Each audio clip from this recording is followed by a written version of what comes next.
నాడు యూనివర్సిటీ మంచి భవిష్యత్తు కోసం తెలుగు విద్యార్థులు ఇష్టపడే యూనివర్సిటీ.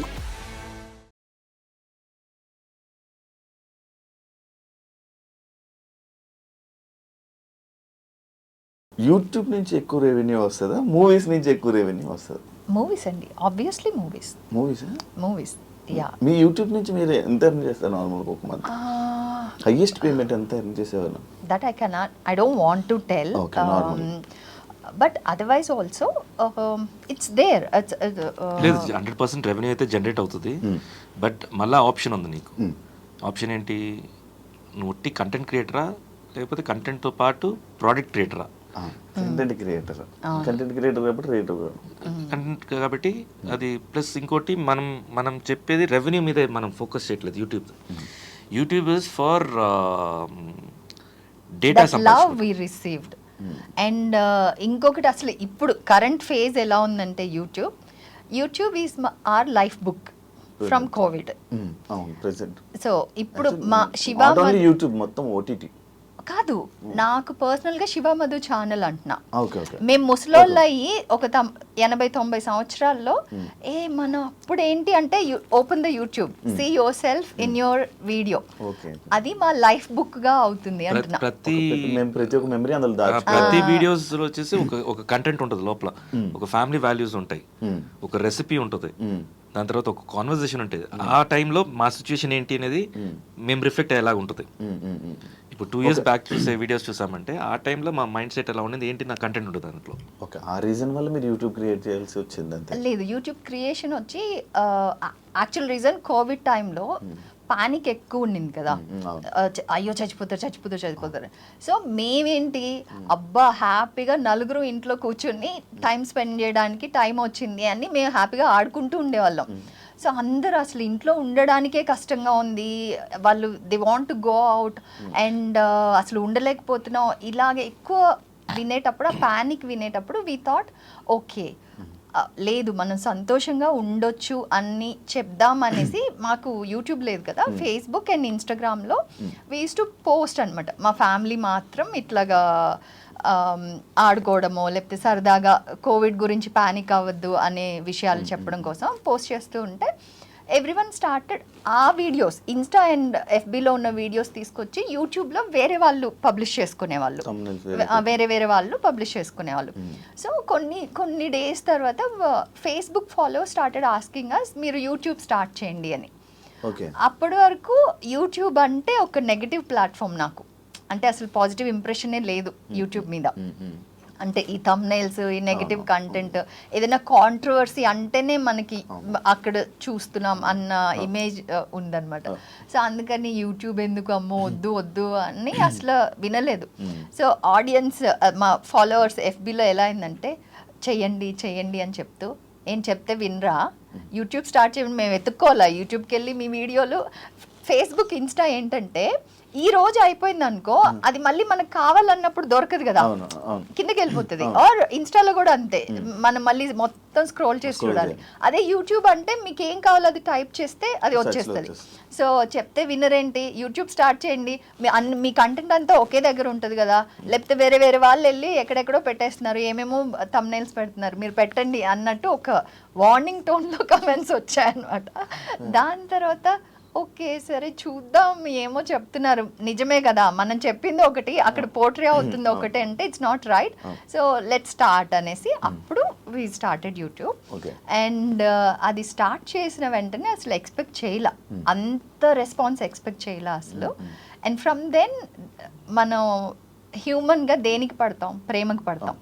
సో ఆ ప్రేమకు పడిపోయాం, జనాల ప్రేమకు పడిపోయి ఇంకా అది అలా కంటిన్యూ అవుతుంది. అన్న రియాలిటీ షోస్లో కనిపించట్లేదు రీసెంట్గా, వెళ్ళట్లేదా, రిజెక్ట్ చేస్తున్నారా? రియాలిటీ షో కాదు నువ్వు అనేది, గేమ్ షోస్ కొన్ని వచ్చాయి కానీ కొన్ని అవాయిడ్ చేసాము. బికాజ్ టీవీ షోస్ అవాయిడ్ చేసాము, ఎందుకంటే కొన్ని కాంబినేషన్ సెట్ అవ్వకుండా ఉండటం, అండ్ ఇంకోటి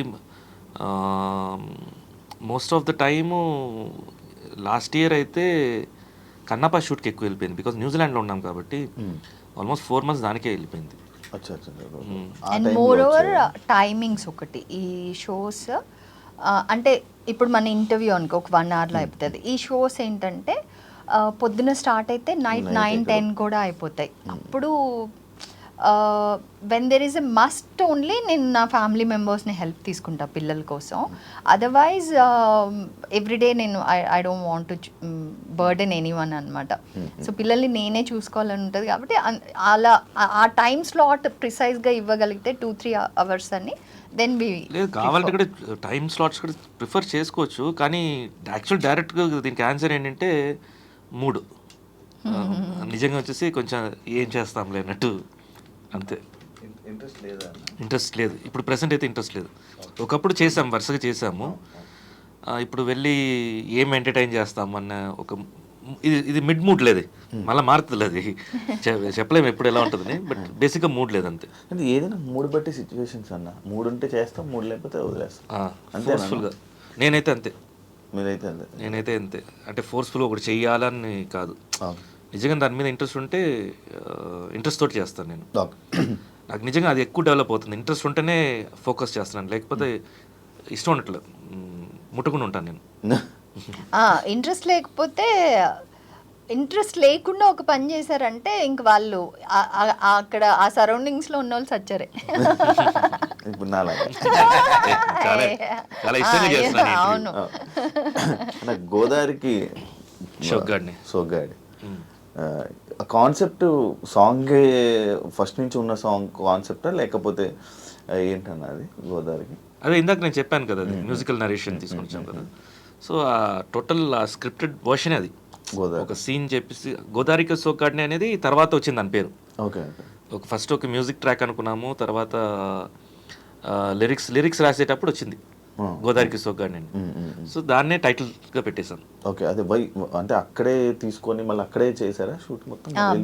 భీమవరం సైడ్ వెళ్ళిపోయారా? ఎన్ని డేస్ షూట్? కరెక్ట్గా షూట్ అయితే 1.5 days జరిగింది. 1.5 days మొత్తం వెళ్ళి అక్కడికి వెళ్ళి షూట్ చేసుకుని మళ్ళీ ఇక్కడికి వచ్చేసారు. సూపర్. బట్ యాక్చువల్గా చెప్పాలంటే దీనికి టెక్నికల్ టీం ఉండింది కదా, వాళ్ళు ఫుల్ అసలు హాఫ్ కుక్డ్, అంటే హాఫ్ నాలెడ్జ్. అక్కడికి వెళ్ళిన తర్వాత తెలిసింది. నమ్మి వెళ్ళిపోయాం మనం. వెళ్ళిపోయాక 3 days అంటే యాక్చువల్ షూట్ ప్లాన్ చేసి 2 days. సో 2 days ముందు రోజు వెళ్తాం కదా. సో యూజువల్గా ప్రొఫెషనల్ యాక్టర్స్గా మాకు ఎలా అలవాటు అంటే 7 o'clock ఫస్ట్ షాట్ అంటే 6:30, 6:45కి మొత్తం with dress everything will be ready on location అనమాట.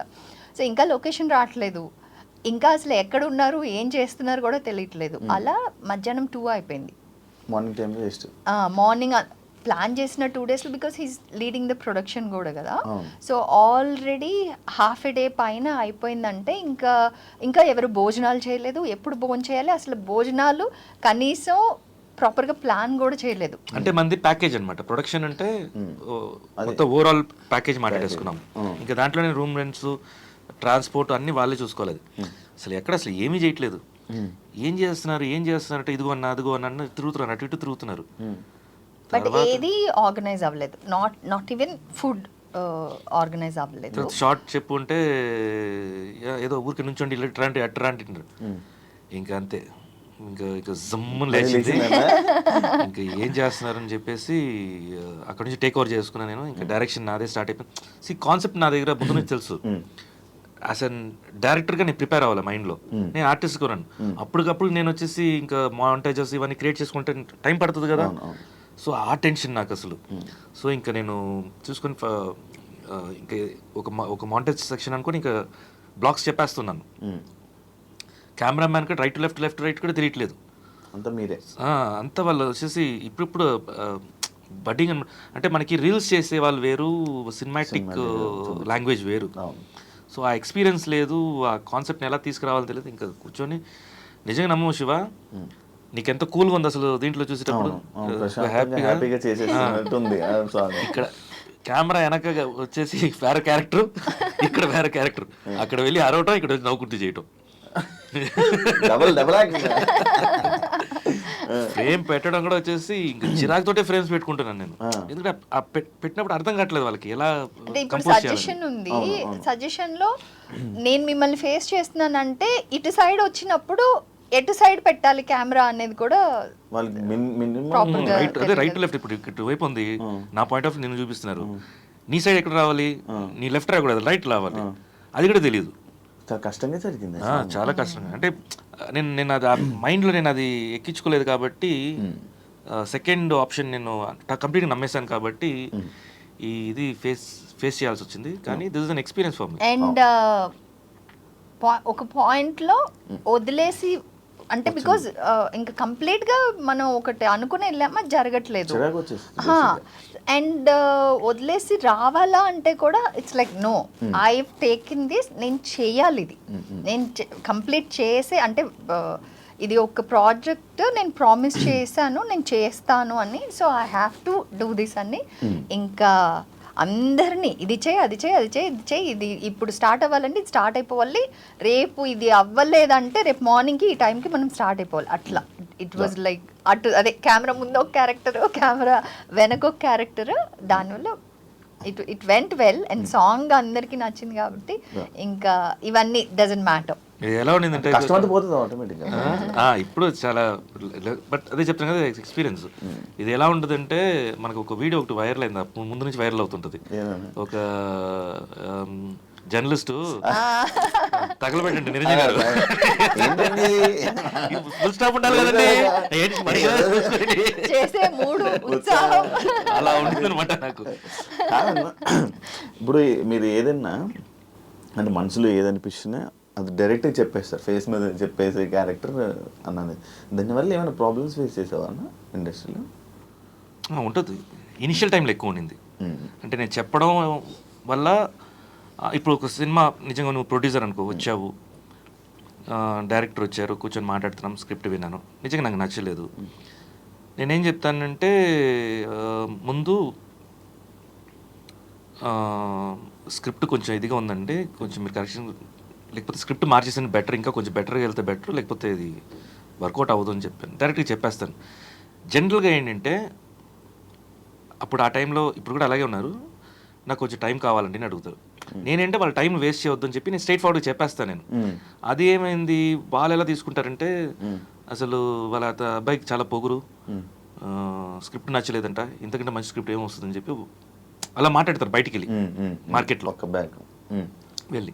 సో మేనేజర్స్ ఏం చేస్తారు అమ్మో అబ్బాయి దగ్గర వెళ్తున్నారా వద్దు చాలా పొగురుపోతుంది. నాకు నిజంగా బిగ్ బాస్లో అది హెల్ప్ అయింది అది పొగురు కాదు ఓపెన్గా మాట్లాడుతున్నాడు అనేది స్ట్రైట్ ఫార్వర్డ్గా ఉంటున్నాడు అనేది క్యారెక్టర్ అది. సో అది 100% ఇప్పుడు ఇనిషియల్ స్టేజెస్లో ఆ ప్రాబ్లమ్స్ ఉంటాయిలే మనకి ఎందుకంటే మనం అప్కమింగ్లో వస్తున్నాం మనం మన క్యారెక్టర్ అండ్ నీకు ఏ బ్యాక్గ్రౌండ్ లేదు మన క్యారెక్టర్ బయటికి తెలియాలంటే మేబీ నా సైడ్ కూడా తప్పు ఉండొచ్చు బ్లెండ్ అయి రావాలి. ఆ బ్లెండింగ్ కాకుండా నేను కొంచెం స్ట్రైట్గా ఉంటాను కాబట్టి కొంచెం రాగా ఉంటాను కాబట్టి అది ఎదుటి వాళ్ళకి గుచ్చుకుంటుంది అది. కానీ అది నీకు వర్కౌట్ అయింది కానీ వేరే వాళ్ళకి అయితే వర్కౌట్ అవ్వదని 100% వర్కౌట్ అవ్వదు. నేను ఎందుకు ఎలా ఉన్నానో నాకే అర్థం కావట్లేదు ఈ క్యారెక్టర్ ఇక్కడ ఎలా ఉంది. స్పెషల్లీ ఇండస్ట్రీలో ప్లీజింగ్ గానే ఎక్స్పెక్ట్ చేస్తారు అతి వినయం ఏదంటే అది ఓకే అవును అలా చెప్పడం అవును అవన్నీ ఎక్స్పెక్ట్ చేస్తారు బట్ అది క్యారెక్టర్ లో లేదు అండ్ ఫోర్స్ఫుల్ గా రాదు సో అందువల్ల అది భజన ఉండాలి. అది భజన అని చెప్పాల్సిన అవసరం లేదు అంటే భజన కాదు అది సిచ్యువేషన్కి అనుకూలంగా మల్లుకోవటం అది కొంతమందికి అది టాలెంట్ ఆ టాలెంట్ నా దగ్గర లేదు. ఇద్దరు మనీ మేనేజ్మెంట్ మొత్తం మీరే అది అర్థమవుతుంది యాక్చువల్లీ దాని నుంచి మేనేజ్ చేస్తున్నారు మీరే మొత్తం. మేనేజ్ చేయడం కాదండి అంటే అది ఎలా అంటే నేనేంటంటే కొంచెం ఈయన హర్ట్ అయినా పర్లే చెప్పాల్సింది చెప్పేయాలి అంటారు నేను అదే పాయింట్ నేను కన్వే చేస్తా బట్ హర్ట్ అవ్వకుండా కన్వే చేయడానికి ట్రై చేస్తా అవతల వ్యక్తి హర్ట్ అవ్వకుండా ఉండాలని. అంటే ఈయన నో చెప్పి నేను ఎస్ చెప్పను నేను కూడా నోయే చెప్తా చెప్పే విధానం కొంచెం హర్ట్ చేయకుండా చెప్తా. దానికి ఎక్స్ప్లెనేషన్ మీరు ఇస్తున్నారు